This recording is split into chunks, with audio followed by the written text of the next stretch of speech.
পরবর্তীতে পুষ্পস্তবক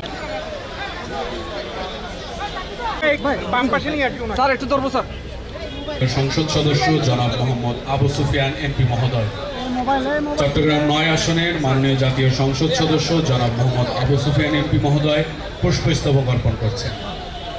সম্মানিত সুধী, পরবর্তীতে পুষ্পস্তবক অর্পণ করবেন প্রশাসক জেলা পরিষদ আনসার ও ভিডিপি চট্টগ্রাম ও পার্বত্য রেঞ্জের প্রাথমিক শিক্ষা অফিস চট্টগ্রাম। সম্মানিত সুধী, ইতিমধ্যে আমাদের মাঝে এসে উপস্থিত আছেন চট্টগ্রাম অঞ্চল। পরবর্তীতে পুষ্পস্তবক অর্পণ করবেন নির্বাহী প্রকৌশলী এলজিইডি চট্টগ্রাম। পুষ্পস্তবক অর্পণ করবেন নির্বাহী প্রকৌশলী সড়ক। পরবর্তীতে পুষ্পস্তবক। সম্মানিত সুধী, এই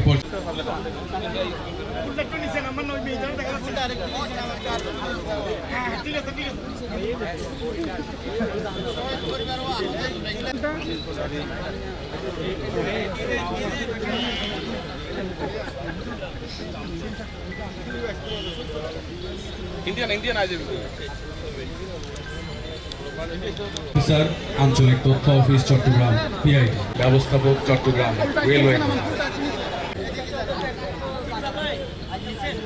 জবাবদিহিতা ও বৈষম্যহীন মানবিক সমাজ ব্যবস্থা প্রতিষ্ঠিত হবে। সম্মানিত সুধী, ইতিমধ্যে আমাদের মাঝে এসে উপস্থিত হয়েছেন চট্টগ্রাম ৯ আসনের মাননীয় জাতীয় সংসদ সদস্য।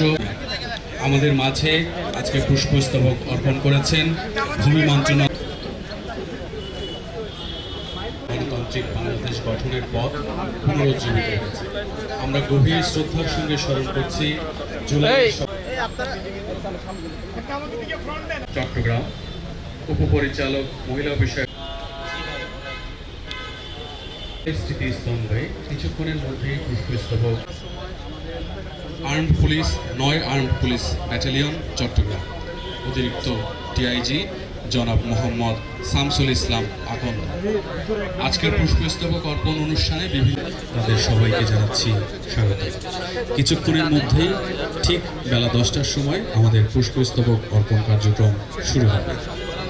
শ্রমজীবী মানুষ এবং সর্বস্তরের জনগণ এবং রাষ্ট্রের পক্ষে পুষ্পস্তবক অর্পণ করছেন। পুষ্পস্তবক অর্পণ করবেন জেলা মৎস্য কর্মকর্তা জনাব সালমা বেগম। পরবর্তীতে পুষ্পস্তবক অর্পণ করবেন প্রশাসক জেলা পরিষদ আনসার ও ভিডিপি চট্টগ্রাম ও পার্বত্য রেঞ্জের